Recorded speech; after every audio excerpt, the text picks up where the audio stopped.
Hello everyone, আসসালামু আলাইকুম। আজকে আমি আপনাদের সঙ্গে শেয়ার করব পাতিলেবু বেগুনি রেসিপি।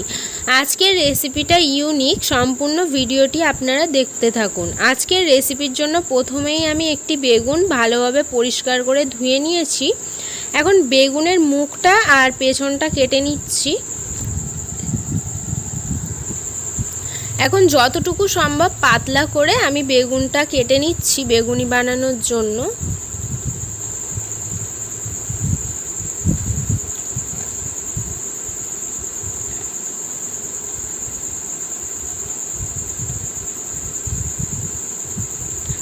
সমস্ত বেগুন এরকম পাতলা করে কেটে নেওয়া হয়ে গেছে।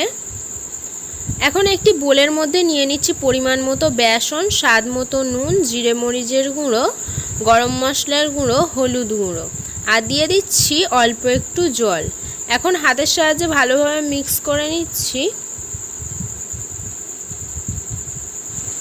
অল্প জল দিয়ে বেসনটা ভালোভাবে মিক্স করে নেওয়া হয়ে গেছে। এখন অ্যাড করে দিচ্ছি অর্ধেক পাতিলেবু।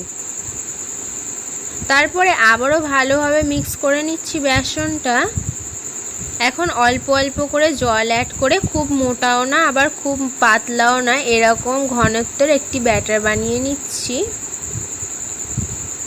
ব্যাটারটা বেগুনি বানানোর জন্য রেডি হয়ে গেছে।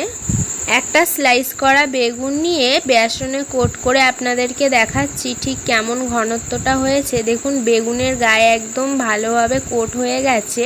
বেগুনিগুলো এখন ভেজে নেওয়ার পালা। তার জন্য একটি কড়ার মধ্যে পরিমাণ মতো সাদা তেল দিয়ে, সাদা তেলটা ভালোভাবে গরম হয়ে গেলে গরম তেলের মধ্যে বেগুনি ছেড়ে দিচ্ছি।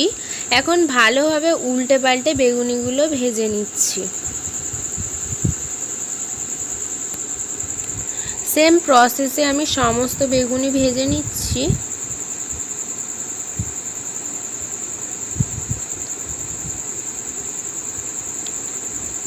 ভালোভাবে উল্টে পাল্টে সমস্ত বেগুনি ভেজে নেওয়া হয়ে গেছে।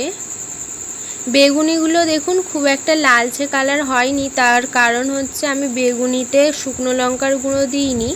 আপনারা শুকনো লঙ্কার গুঁড়ো দেবেন, তাহলে লালচে কালার হবে। আজকের রেসিপিটা এই পর্যন্তই। আজকের রেসিপিটা যদি আপনাদের ভালো লেগে থাকে, হাবিবার রান্নাবাটি চ্যানেলটিকে সাবস্ক্রাইব করে অল নোটিফিকেশন অন করে রাখবেন। ফিরে আসবো আবারও নেক্সট কোনো রেসিপি নিয়ে। সম্পূর্ণ রেসিপিটা দেখার জন্য ধন্যবাদ।